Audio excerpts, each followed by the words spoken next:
Section 1. Notional Assent. I shall consider assent made to propositions which express abstractions or notions under 5 heads, which I shall call profession, credence, opinion, presumption, and speculation. 1. Profession. There are assents so feeble and superficial as to be little more than assertions. I class them all together under the head of profession. Such are the assents made upon habit and without reflection, as when a man calls himself a Tory or a Liberal, as having been brought up as such, or again, when he adopts as a matter of course the literary or other fashions of the day, admiring the poems or the novels or the music or the personages or the costume or the wines or the manners, which happen to be popular or are patronized in the higher circles. Such again are the assents of men of wavering, restless minds, who take up and then abandon beliefs so readily, so suddenly, as to make it appear that they had no view, as it is called, on the matter they professed, and did not know to what they assented or why. Then, again, when men say they have no doubt of a thing, this is a case in which it is difficult to determine whether they assent to it, infer it, or consider it highly probable. There are many cases, indeed, in which it is impossible to discriminate between assent, inference, and assertion on account of the otiose, passive, inchoate character of the act in question. If I say that tomorrow will be fine, what does this enunciation mean? Perhaps it means that it ought to be fine if the glass tells truly. Then it is the inference of a probability. Perhaps it means no more than a surmise, because it is fine today, or has been so for the week past. And perhaps it is a compliance with the word of another, in which case it is sometimes a real assent, sometimes a polite assertion or a wish. Many a disciple of a philosophical school who talks fluently does but assert, when he seems to assent to the dicta of his master, little as he may be aware of it. Nor is he secured against this self-deception by knowing the arguments on which those dicta rest, for he may learn the arguments by heart, as a careless schoolboy gets up his Euclid. This practice of asserting simply on authority, with the pretense and without the reality of assent, is what is meant by formalism. To say, I do not understand a proposition, but I accept it on authority, is not formalism, but faith. It is not a direct assent to the proposition. Still, it is an assent to the authority which enunciates it. But what I here speak of is professing to understand without understanding. It is thus that political and religious watchwords are created. First, one man of name and then another adopts them, till their use becomes popular, and then everyone professes them because everyone else does. Such words are liberality, progress, light, civilization. Such are justification by faith only, vital religion, private judgment, the Bible and nothing but the Bible. Such again are rationalism, Gallicanism, Jesuitism, ultramontanism, all of which, in the mouths of conscientious thinkers, have a definite meaning, but are used by the multitude as war cries, nicknames, and shibboleths, with scarcely enough of the scantiest grammatical apprehension of them to allow of their being considered really more than assertions. Thus, instances occur now and then when, in consequence of the urgency of some fashionable superstition or popular delusion, some eminent scientific authority is provoked to come forward and to set the world right by his ipse dixit. He, indeed, himself knows very well what he is about. He has a right to speak, and his reasonings and conclusions are sufficient, not only for his own, but for general assent, and, it may be, are as simply true and impregnable as they are authoritative. But an intelligent hold on the matter in dispute, such as he has himself, cannot be expected in the case of men in general. They, nevertheless, one and all, repeat and retail his arguments, as suddenly as if they had not to study them, as heartily as if they understood them, changing round and becoming as strong antagonists of the error which their master has exposed, as if they had never been its advocates. If their word is to be taken, it is not simply his authority that moves them, which would be sensible enough and suitable in them, both apprehension and assent being in that case grounded on the maxim, cuique in arte sua credendum.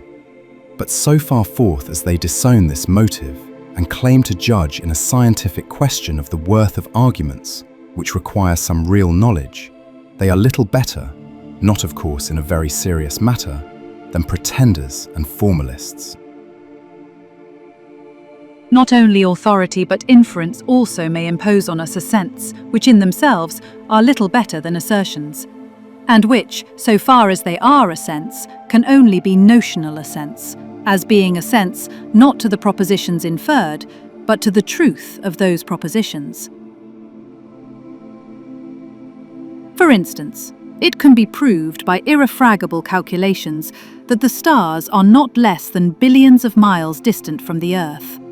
And the process of calculation, upon which such statements are made, is not so difficult as to require authority to secure our acceptance of both it and of them.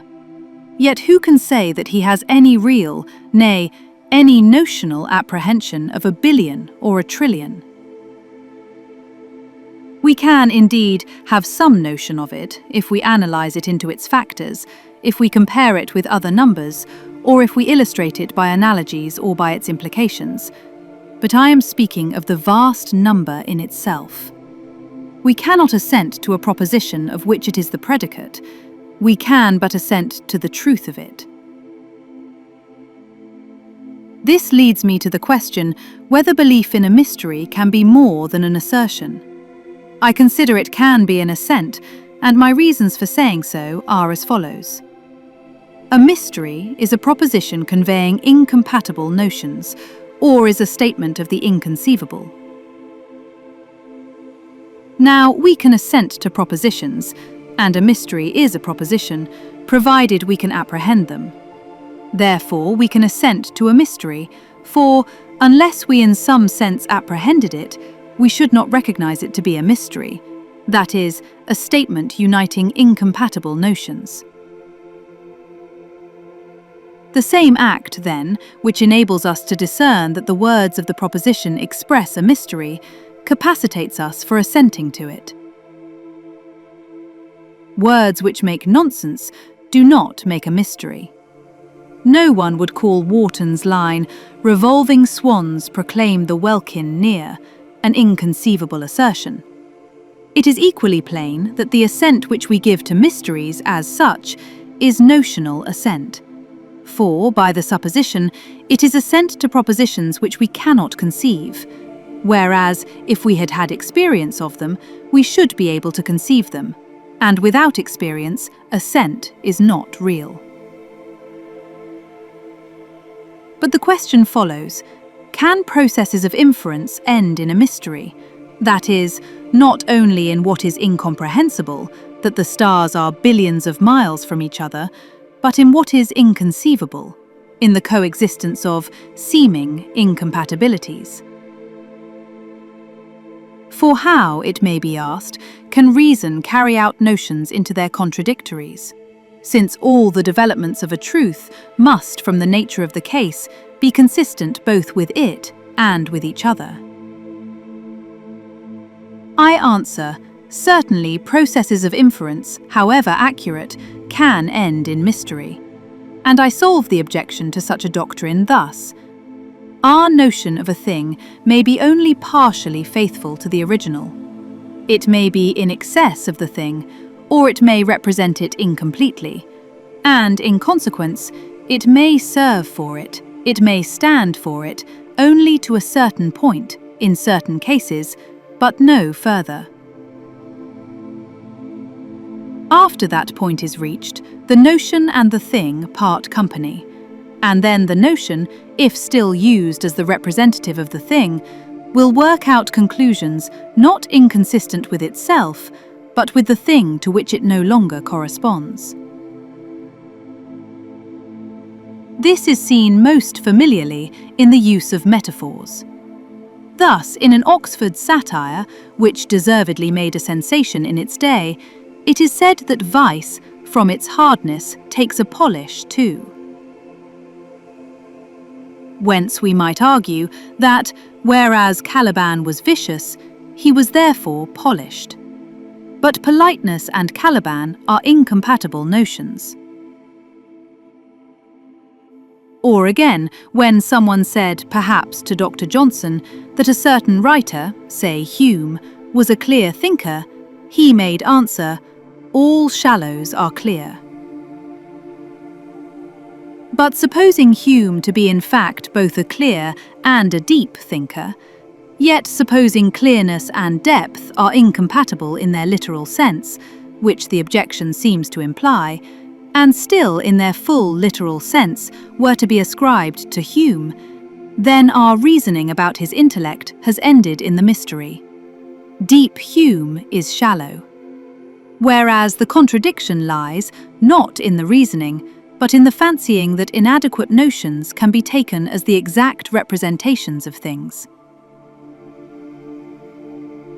Hence, in science, we sometimes use a definition or a formula not as exact, but as being sufficient for our purpose, for working out certain conclusions, for a practical approximation, the error being small till a certain point is reached.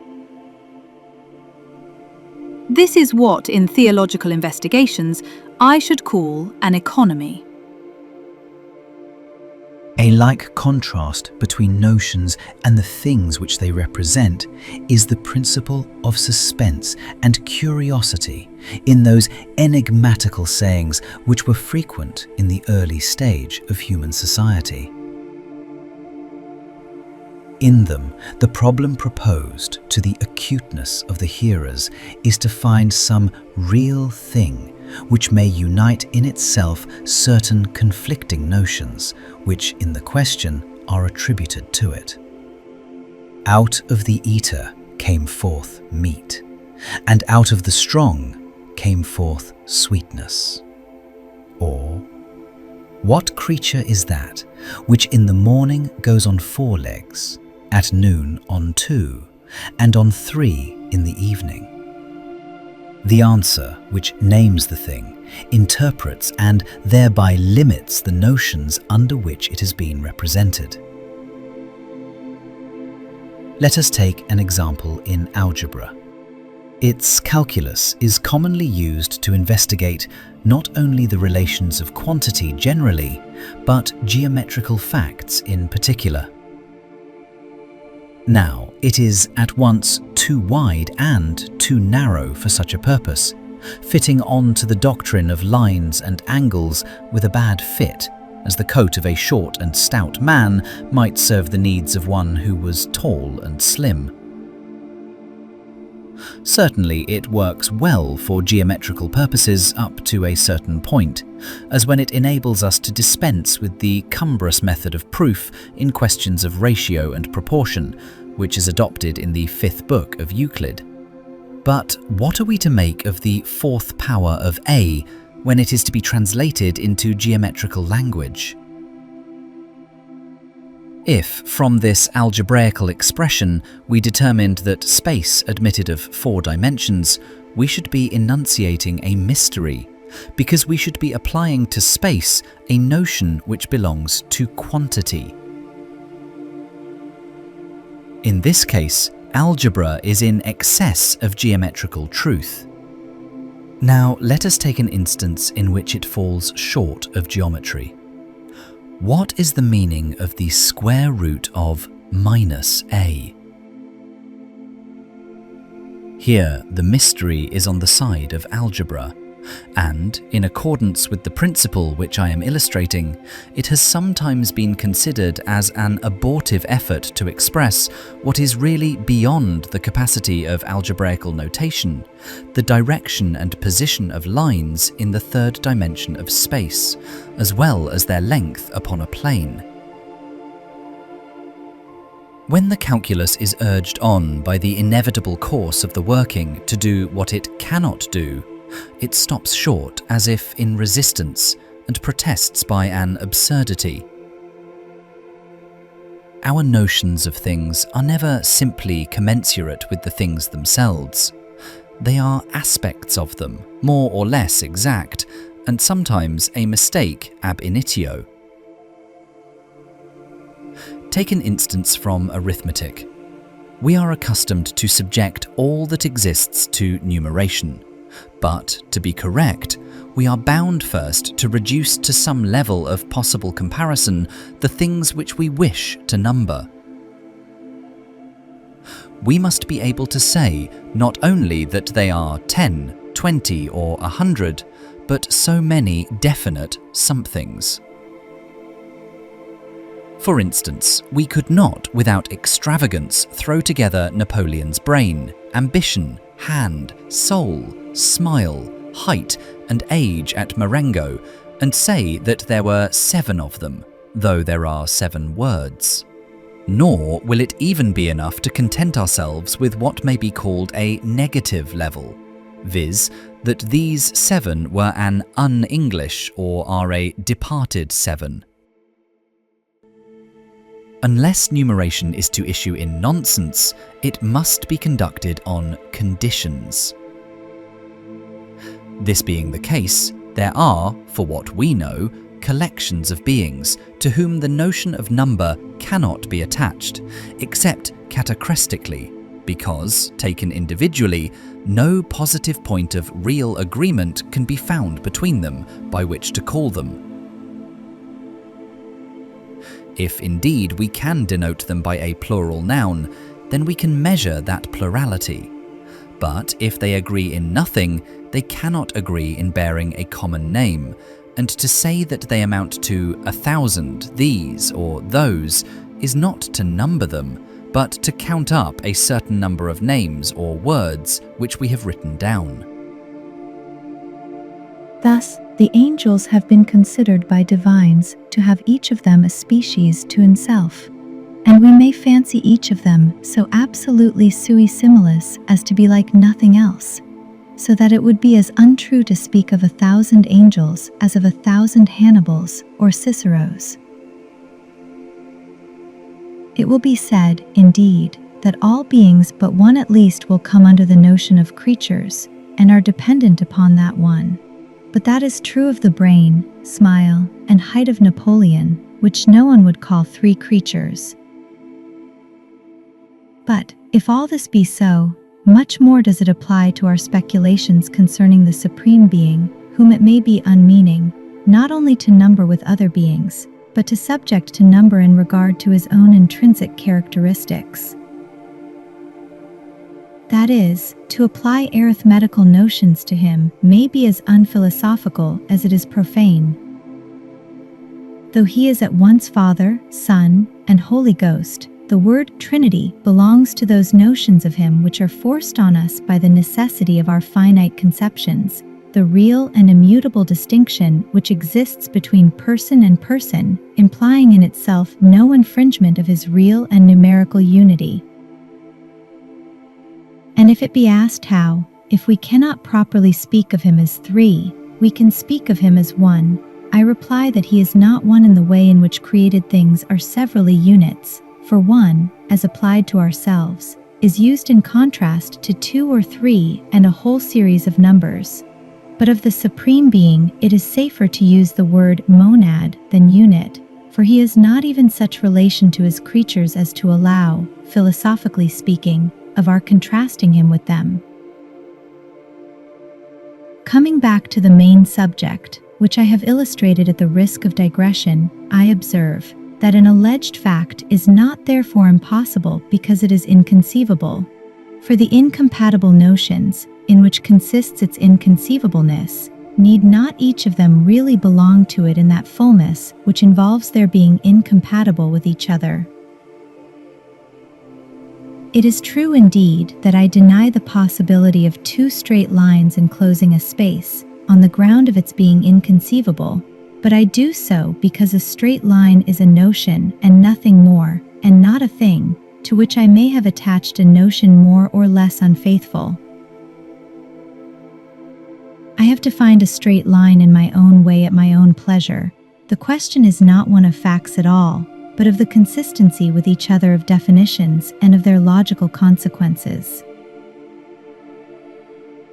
Space is not infinite, for nothing but the Creator is such, starting from this thesis as a theological information, to be assumed as a fact, though not one of experience, we arrive at once at an insoluble mystery, for, if space be not infinite, it is finite, and finite space is a contradiction in notions, space, as such, implying the absence of boundaries. Here again it is our notion that carries us beyond the fact, and in opposition to it, showing that from the first what we apprehend of space does not in all respects correspond to the thing, of which indeed we have no image. This, then, is another instance in which the juxtaposition of notions by the logical faculty lands us in what are commonly called mysteries. Notions are but aspects of things. The free deductions from one of these necessarily contradicts the free deductions from another. After proceeding in our investigations a certain way, suddenly a blank or a maze presents itself before the mental vision, as when the eye is confused by the varying slides of a telescope. Thus, we believe in the infinitude of the divine attributes, but we can have no experience of infinitude as a fact. The word stands for a definition or a notion. Hence, when we try how to reconcile in the moral world the fullness of mercy with exactitude in sanctity and justice, or to explain that the physical tokens of creative skill need not suggest any want of creative power, we feel we are not masters of our subject. We apprehend sufficiently to be able to assent to these theological truths as mysteries. Did we not apprehend them at all, we should be merely asserting, though even then we might convert that assertion into an assent, if we wish to do so, as I have already shown, by making it the subject of a proposition, and predicating of it that it is true. 2. Credence. What I mean by giving credence to propositions is pretty much the same as having no doubt about them.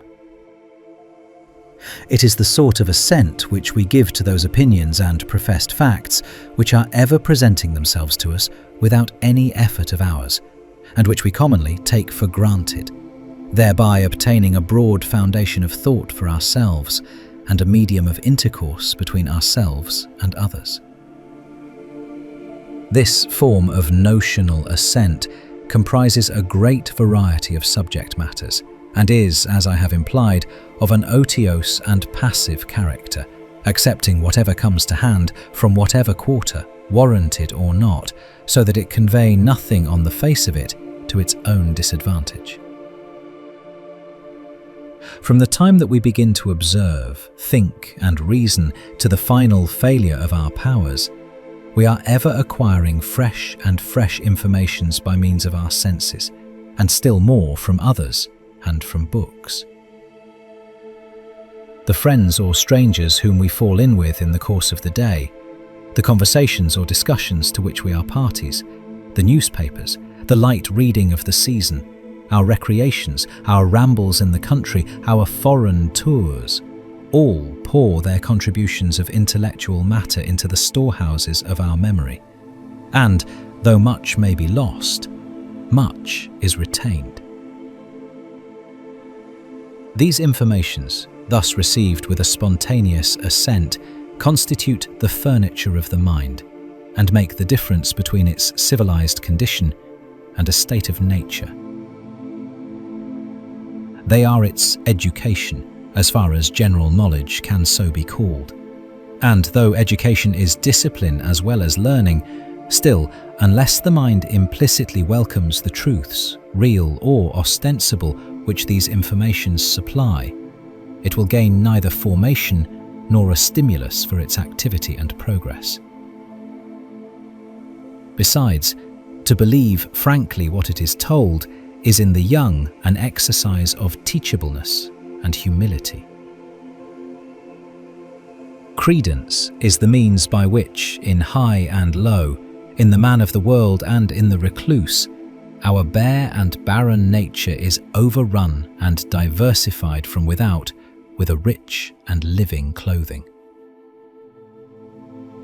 It is by such ungrudging, prompt assents to what is offered to us so lavishly that we become possessed of the principles, doctrines, sentiments, facts which constitute useful and especially liberal knowledge.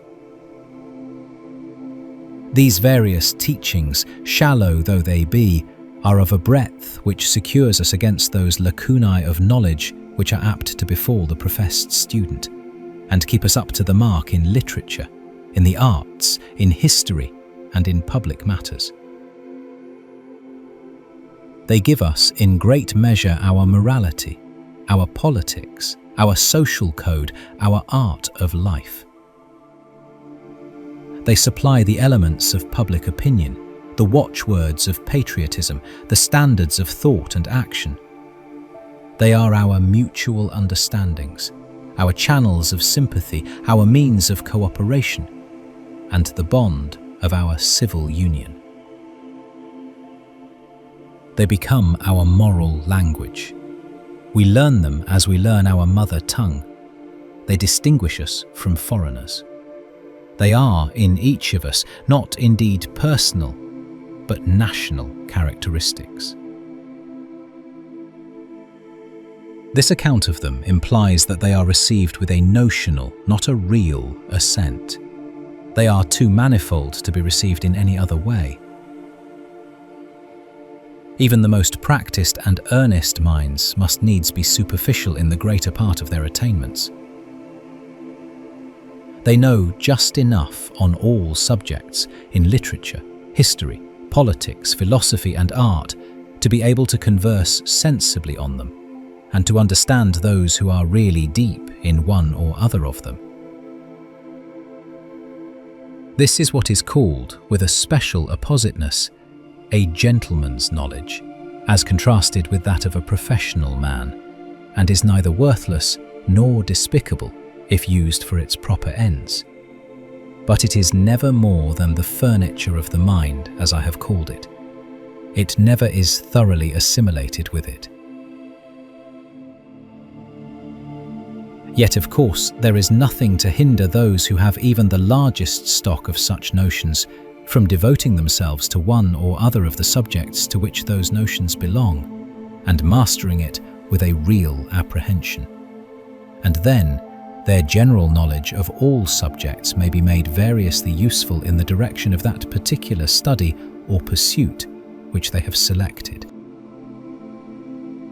I have been speaking of secular knowledge, but religion may be made a subject of notional assent also, and is especially so made in our own country. Theology, as such, always is notional, as being scientific. Religion, as being personal, should be real. But except within a small range of subjects, it commonly is not real in England. As to Catholic populations, such as those of medieval Europe or the Spain of this day, or quasi-Catholic as those of Russia, among them, assent to religious objects is real, not notional. To them, the Supreme Being, our Lord, the Blessed Virgin, angels and saints, heaven and hell, are as present as if they were objects of sight. But such a faith does not suit the genius of modern England.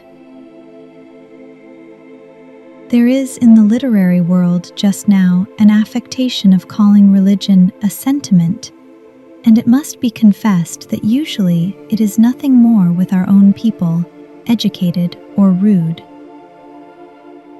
Objects are barely necessary to it. I do not say so of old Calvinism or evangelical religion. I do not call the religion of Leighton, Beveridge, Wesley, Thomas Scott, or Cecil a mere sentiment, nor do I so term the high Anglicanism of the present generation. But these are only denominations, parties, schools, compared with the national religion of England in its length and breadth. Bible religion is both the recognized title and the best description of English religion.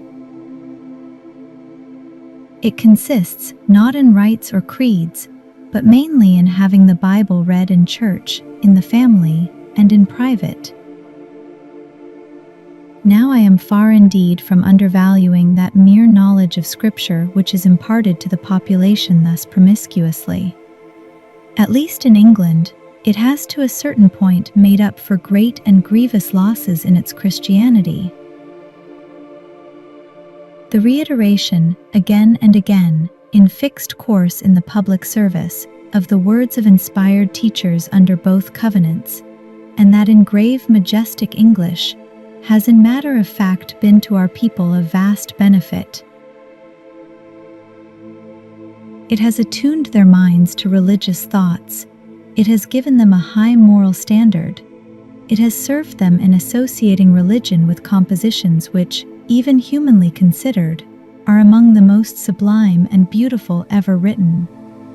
Especially, it has impressed upon them the series of divine providences in behalf of man from his creation to his end, and, above all, the words, deeds, and sacred sufferings of him in whom all the providences of God center.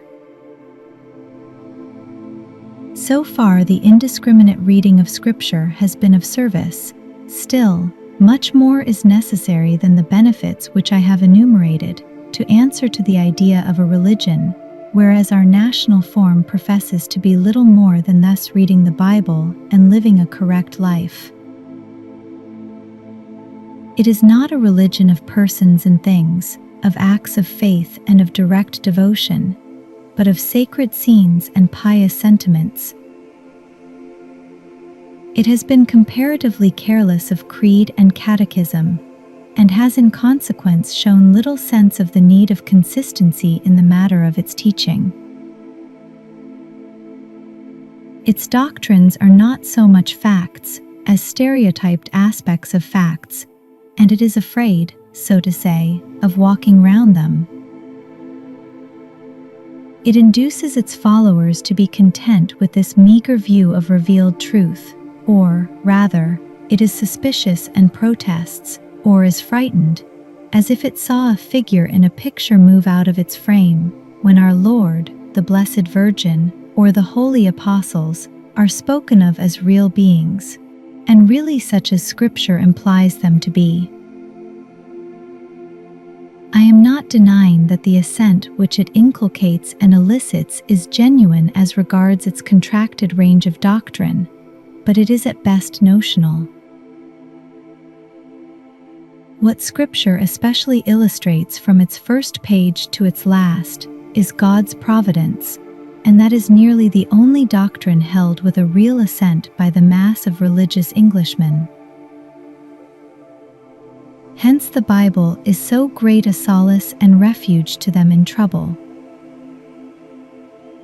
I repeat, I am not speaking of particular schools and parties in England, whether of the high church or the low, but of the mass of piously minded and well-living people in all ranks of the community. 3. Opinion. That class of assents which I have called credence, being a spontaneous acceptance of the various informations which are, by whatever means, conveyed to our minds, sometimes goes by the name of opinion. When we speak of a man's opinions, what do we mean but the collection of notions which he happens to have and does not easily part with, though he has neither sufficient proof nor firm grasp of them? This is true, however, opinion is a word of various significations, and I prefer to use it in my own. Besides standing for credence, it is sometimes taken to mean conviction, as when we speak of the variety of religious opinions, or of being persecuted for religious opinions, or of our having no opinion on a particular point, or of another having no religious opinions. And sometimes it is used in contrast with conviction, as synonymous with a light and casual, though genuine, assent. Thus, if a man was every day changing his mind, that is, his assents, we might say that he was very changeable in his opinions. I shall here use the word to denote an assent, but an assent to a proposition not as true, but as probably true. That is, to the probability of that which the proposition enunciates. And as that probability may vary in strength without limit, so may the cogency and moment of the opinion. This account of opinion may seem to confuse it with inference, for the strength of an inference varies with its premises and is a probability. But the two acts of mind are really distinct. Opinion, as being an assent, is independent of premises. We have opinions which we never think of defending by argument, though, of course, we think they can be so defended. We are even obstinate in them, or what is called opinionated, and may say that we have a right to think just as we please, reason or no reason. Whereas inference is in its nature and by its profession conditional and uncertain. To say that we shall have a fine hay harvest if the present weather lasts does not come of the same state of mind as I am of opinion that we shall have a fine hay harvest this year. Opinion, thus explained, has more connection with credence than with inference. It differs from credence in these 2 points, viz., that while opinion explicitly assents to the probability of a given proposition, credence is an implicit assent to its truth. It differs from credence in a third respect, viz., in being a reflex act. When we take a thing for granted, we have credence in it. When we begin to reflect upon our credence and to measure, estimate and modify it, then we are forming an opinion. It is in this sense that Catholics speak of theological opinion, in contrast with faith in dogma. It is much more than an inferential act, but it is distinct from an act of certitude. And this is really the sense which Protestants give to the word when they interpret it by conviction. For their highest opinion in religion is, generally speaking, an assent to a probability, as even Butler has been understood or misunderstood to teach, and therefore consistent with toleration of its contradictory.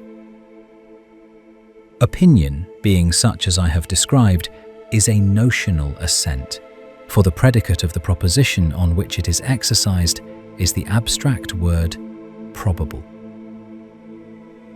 4. Presumption.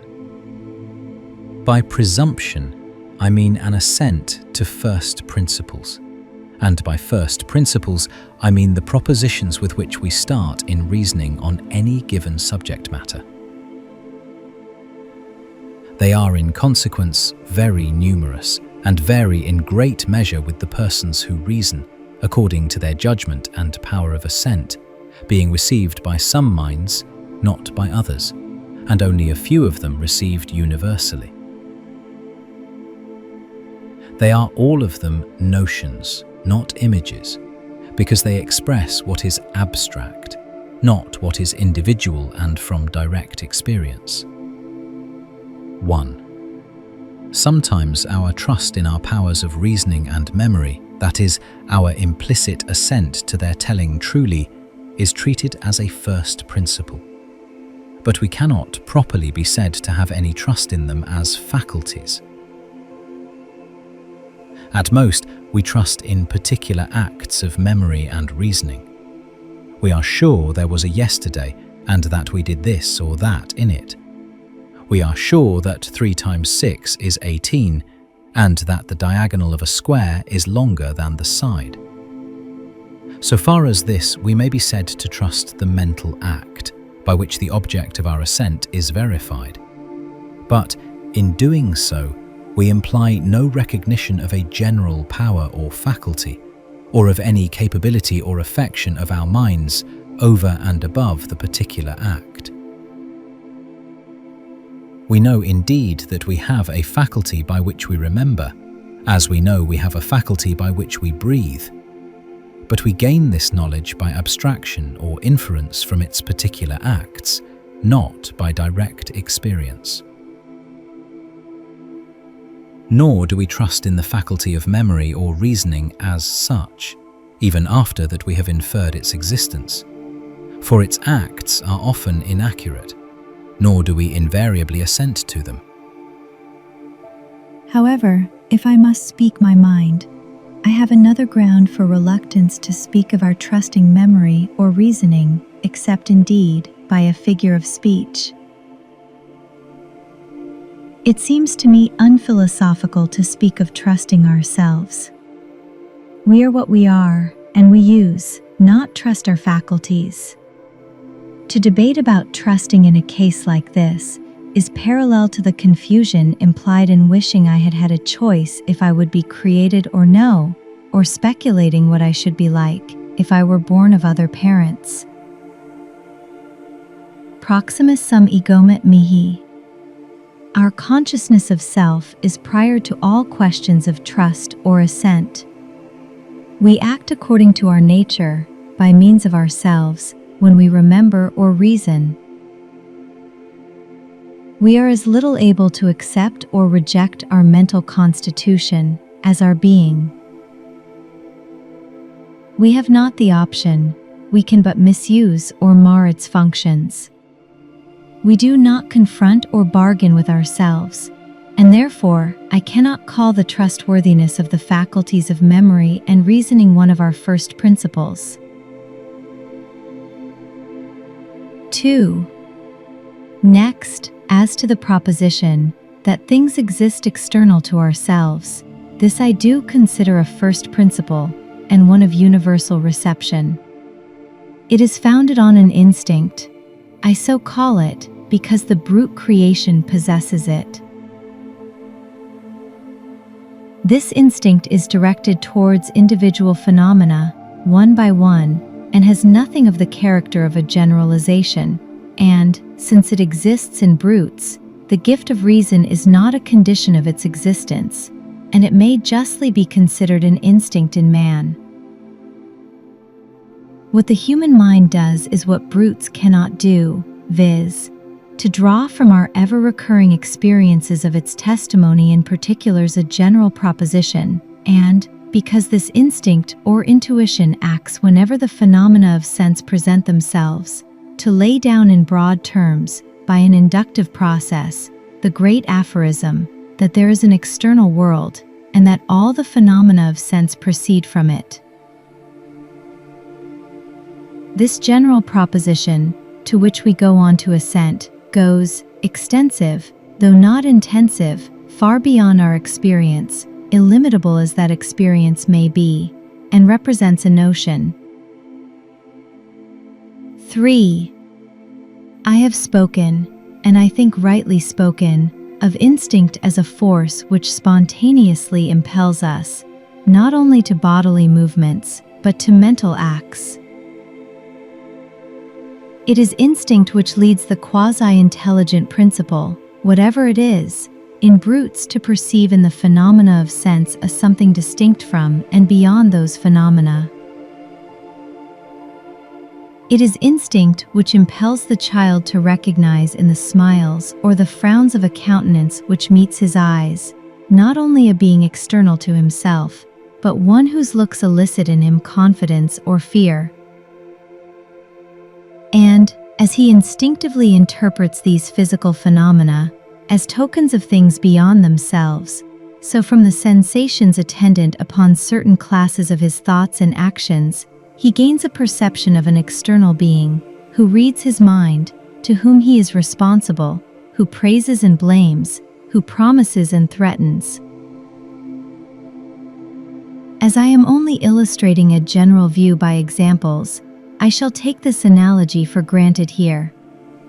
As then we have our initial knowledge of the universe through sense, so do we in the first instance begin to learn about its Lord and God from conscience, and, as from particular acts of that instinct, which makes experiences, mere images, as they ultimately are, upon the retina, the means of our perceiving something real beyond them, we go on to draw the general conclusion that there is a vast external world. So from the recurring instances in which conscience acts, forcing upon us importunately the mandate of a superior, we have fresh evidence of the existence of a sovereign ruler, from whom those particular dictates which we experience proceed, so that, with limitations which cannot here be made without digressing from my main subject, we may, by means of that induction from particular experiences of conscience, have as good a warrant for concluding the ubiquitous presence of one supreme master, as we have, from parallel experience of sense, for assenting to the fact of a multiform and vast world, material and mental. However, this assent is notional, because we generalize a consistent, methodical form of divine unity and personality with its attributes from particular experiences of the religious instinct, which are themselves only intensivae, not extensivae, and, in the imagination, not intellectually, notices of its presence. Though, at the same time, that assent may become real, of course, as may the assent to the external world, viz., when we apply our general knowledge to a particular instance of that knowledge, as, according to a former remark, the general varium et mutabile was realized in Dido. And in thus treating the origin of these great notions, I am not forgetting the aid which from our earliest years we receive from teachers, nor am I denying the influence of certain original forms of thinking or formative ideas, connatural with our minds, without which we could not reason at all. I am only contemplating the mind as it moves in fact, by whatever hidden mechanism. As a locomotive engine could not move without steam, but still, under whatever number of forces, it certainly does start from Birmingham and does arrive in London. 4. And so again, as regards the first principles expressed in such propositions as there is a right and a wrong, a true and a false, a just and an unjust, a beautiful and a deformed.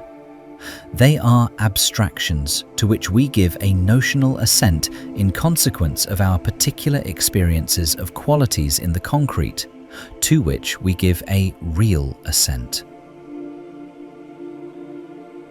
As we form our notion of whiteness from the actual sight of snow, milk, a lily or a cloud, so, after experiencing the sentiment of approbation which arises in us on the sight of certain acts one by one, we go on to assign to that sentiment a cause, and to those acts a quality, and we give to this notional cause or quality the name of virtue, which is an abstraction, not a thing.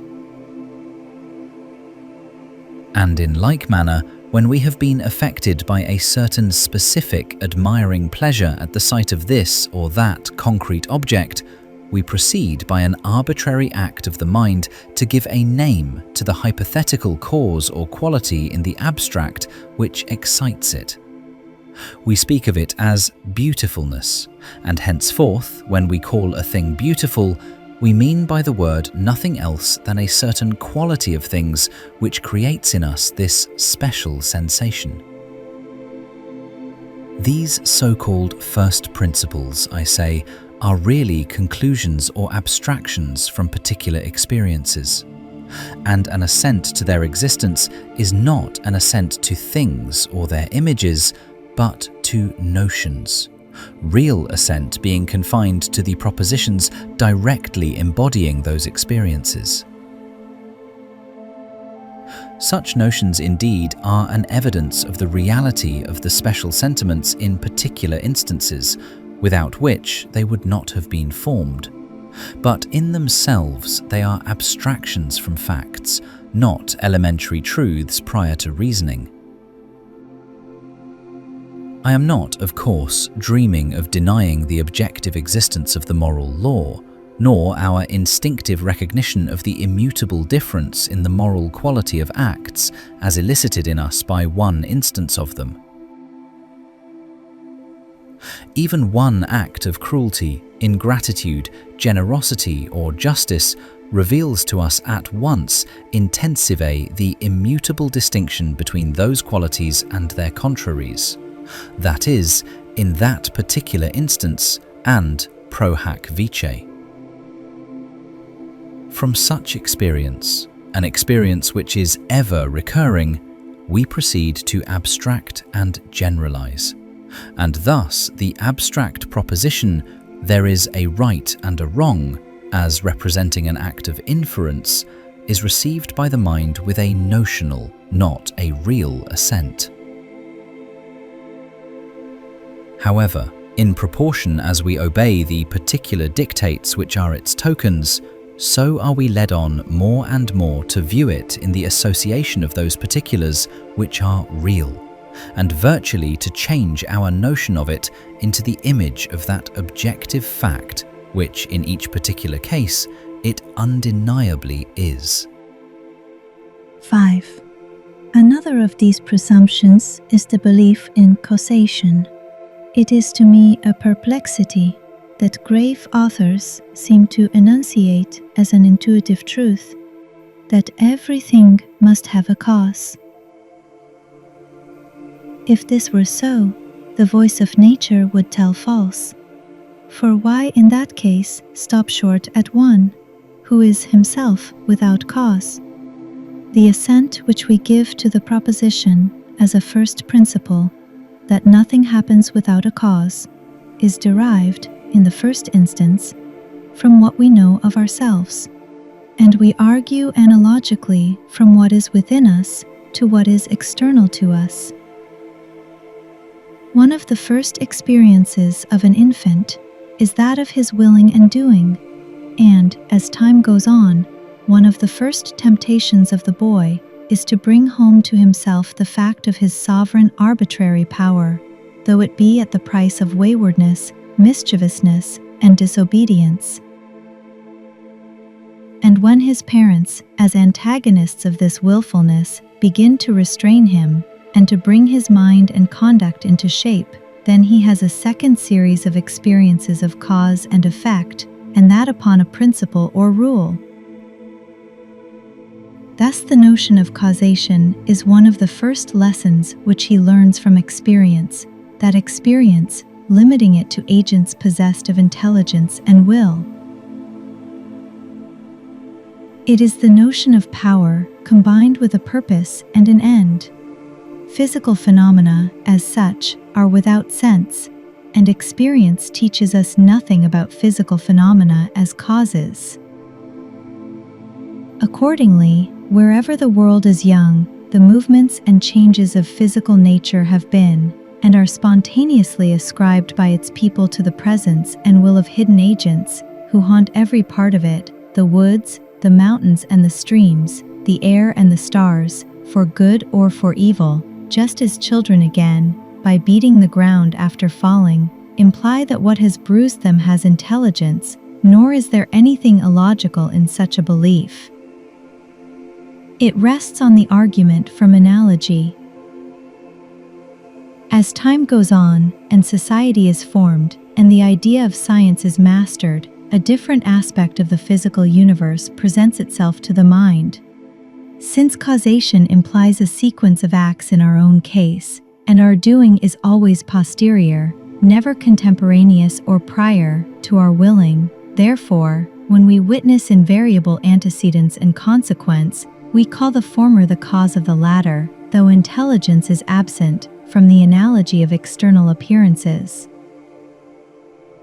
At length we go on to confuse causation with order, and, because we happen to have made a successful analysis of some complicated assemblage of phenomena, which experience has brought before us in the visible scene of things, and have reduced them to a tolerable dependence on each other, we call the ultimate points of this analysis, and the hypothetical facts in which the whole mass of phenomena is gathered up, by the name of causes, whereas they are really only the formula under which those phenomena are conveniently represented. Thus the constitutional formula, "the king can do no wrong," is not a fact or a cause of the Constitution, but a happy mode of bringing out its genius, of determining the correlations of its elements, and of grouping or regulating political rules and proceedings in a particular direction and in a particular form. And in like manner, that all the particles of matter throughout the universe are attracted to each other with a force varying inversely with the square of their respective distances, is a profound idea, harmonizing the physical works of the Creator, but even could it be proved to be a universal fact, and also to be the actual cause of the movements of all bodies in the universe, still it would not be an experience, any more than is the mythological doctrine of the presence of innumerable spirits in physical phenomena. Of these two senses of the word cause, viz., that which brings a thing to be, and that on which a thing under given circumstances follows, the former is that of which our experience is the earlier and more intimate, being suggested to us by our consciousness of willing and doing. The latter of the two requires a discrimination and exactness of thought for its apprehension, which implies special mental training, else, how do we learn to call food the cause of refreshment, but day never the cause of night, though night follows day more surely than refreshment follows food? Starting, then, from experience, I consider a cause to be an effective will, and, by the doctrine of causation, I mean the notion, or first principle, that all things come of effective will, and the reception or presumption of this notion is a notional assent. 6. As to causation in the second sense, viz., an ordinary succession of antecedents and consequence, or what is called the order of nature, when so explained, it falls under the doctrine of general laws, and of this I proceed to make mention as another first principle or notion, derived by us from experience and accepted with what I have called a presumption. By natural law, I mean the fact that things happen uniformly according to certain circumstances, and not without them and at random. That is, that they happen in an order. And, as all things in the universe are unit and individual, order implies a certain repetition, whether of things or like things, or of their affections and relations. Thus we have experience, for instance, of the regularity of our physical functions, such as the beating of the pulse and the heaving of the breath, of the recurring sensations of hunger and thirst, of the alternation of waking and sleeping, and the succession of youth and age.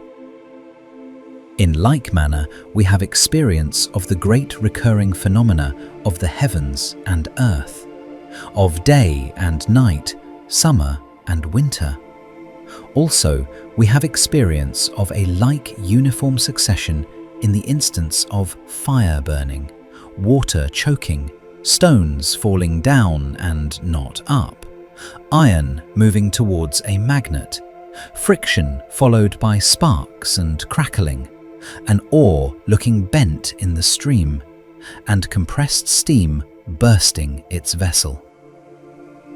Also, by scientific analysis, we are led to the conclusion that phenomena which seem very different from each other admit of being grouped together as modes of the operation of one hypothetical law, acting under varied circumstances. For instance, the motion of a stone falling freely, of a projectile, and of a planet may be generalized as one and the same property, in each of them of the particles of matter. And this generalization loses its character of hypothesis and becomes a probability, in proportion as we have reason for thinking on other grounds that the particles of all matter really move and act towards each other in one certain way in relation to space and time, and not in half a dozen ways. That is, that nature acts by uniform laws. And thus we advance to the general notion or first principle of the sovereignty of law throughout the universe. There are philosophers who go farther and teach not only a general but an invariable and inviolable and necessary uniformity in the action of the laws of nature, holding that everything is the result of some law or laws, and that exceptions are impossible. But I do not see on what ground of experience or reason they take up this position. Our experience rather is adverse to such a doctrine. For what concrete fact or phenomenon exactly repeats itself? Some abstract conception of it, more perfect than the recurrent phenomenon itself, is necessary before we are able to say that it has happened even twice, and the variations which accompany the repetition are of the nature of exceptions. The Earth, for instance, never moves exactly in the same orbit year by year, but is in perpetual vacillation. It will, indeed, be replied that this arises from the interaction of one law with another, of which the actual orbit is only the accidental issue, that the Earth is under the influence of a variety of attractions from cosmical bodies, and that, if it is subject to continual aberrations in its course, these are accounted for accurately or sufficiently by the presence of those extraordinary and variable attractions. Science, then, by its analytical processes, sets right the prima facie confusion. Of course, still, let us not by our words imply that we are appealing to experience, when really we are only accounting, and that by hypothesis, for the absence of experience. The confusion is a fact. The reasoning processes are not facts. The extraordinary attractions assigned to account for our experience of that confusion are not themselves experienced phenomenal facts, but more or less probable hypotheses, argued out by means of an assumed analogy between the cosmical bodies to which those attractions are referred and falling bodies on the Earth. I say assumed because that analogy, in other words, the unfailing uniformity of nature, is the very point which has to be proved. It is true that we can make experiment of the law of attraction in the case of bodies on the Earth, but, I repeat, to assume from analogy that, as stones do fall to the Earth, so Jupiter, if let alone, would fall upon the Earth and the Earth upon Jupiter, and with certain peculiarities of velocity on either side, is to have recourse to an explanation which is not necessarily valid unless nature is necessarily uniform. Nor, indeed, has it yet been proved, nor ought it to be assumed, even that the law of velocity of falling bodies on the Earth is invariable in its operation. For that again is only an instance of the general proposition, which is the very thesis in debate. It seems safer then to hold that the order of nature is not necessary, but general in its manifestations. But it may be urged, if a thing happens once, it must happen always. For what is to hinder it? Nay, on the contrary, why, because one particle of matter has a certain property, should all particles have the same? Why, because particles have instanced the property 1,000 times, should the 1,001st instance it also? It is prima facie unaccountable that an accident should happen twice, not to speak of its happening always. If we expect a thing to happen twice, it is because we think it is not an accident, but has a cause. What has brought about a thing once may bring it about twice. What is to hinder its happening? Rather, what is to make it happen? Here we are thrown back from the question of order to that of causation. A law is not a cause, but a fact. But when we come to the question of cause, then, as I have said, we have no experience of any cause but will.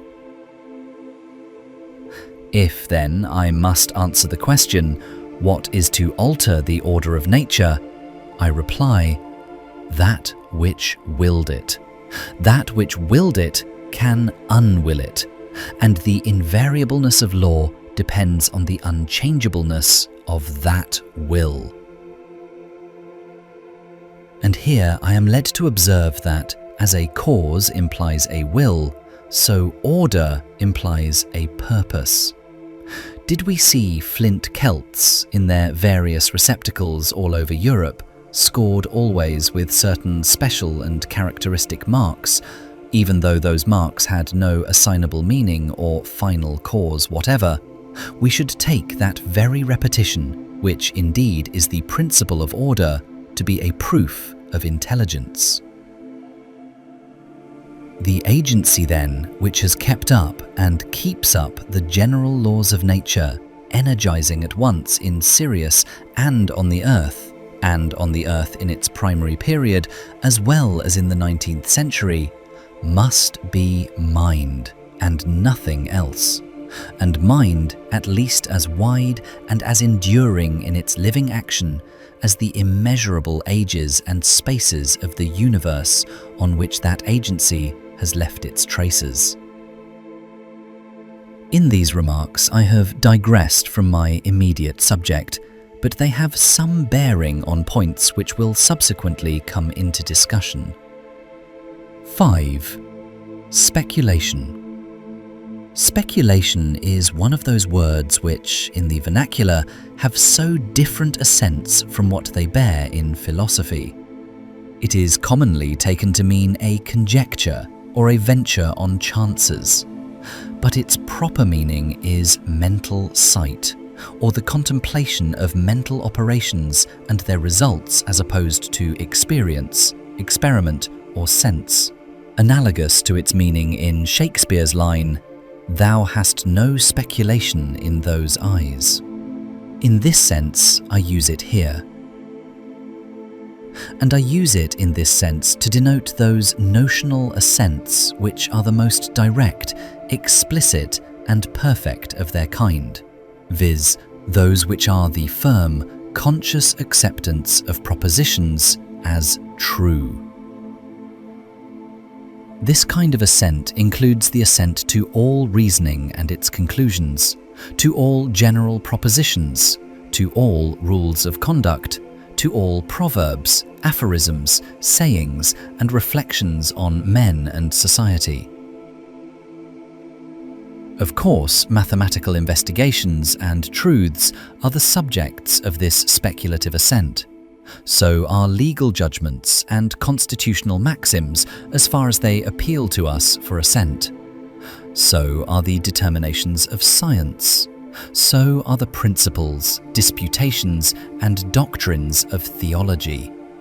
That there is a God, that he has certain attributes, and in what sense he can be said to have attributes, that he has done certain works, that he has made certain revelations of himself and of his will, and what they are, and the multiplied bearings of the parts of the teaching, thus developed and formed upon each other.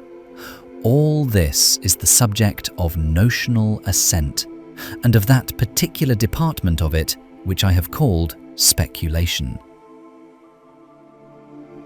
As far as these particular subjects can be viewed in the concrete and represent experiences, they can be received by real assent also. But as expressed in general propositions, they belong to notional apprehension and assent.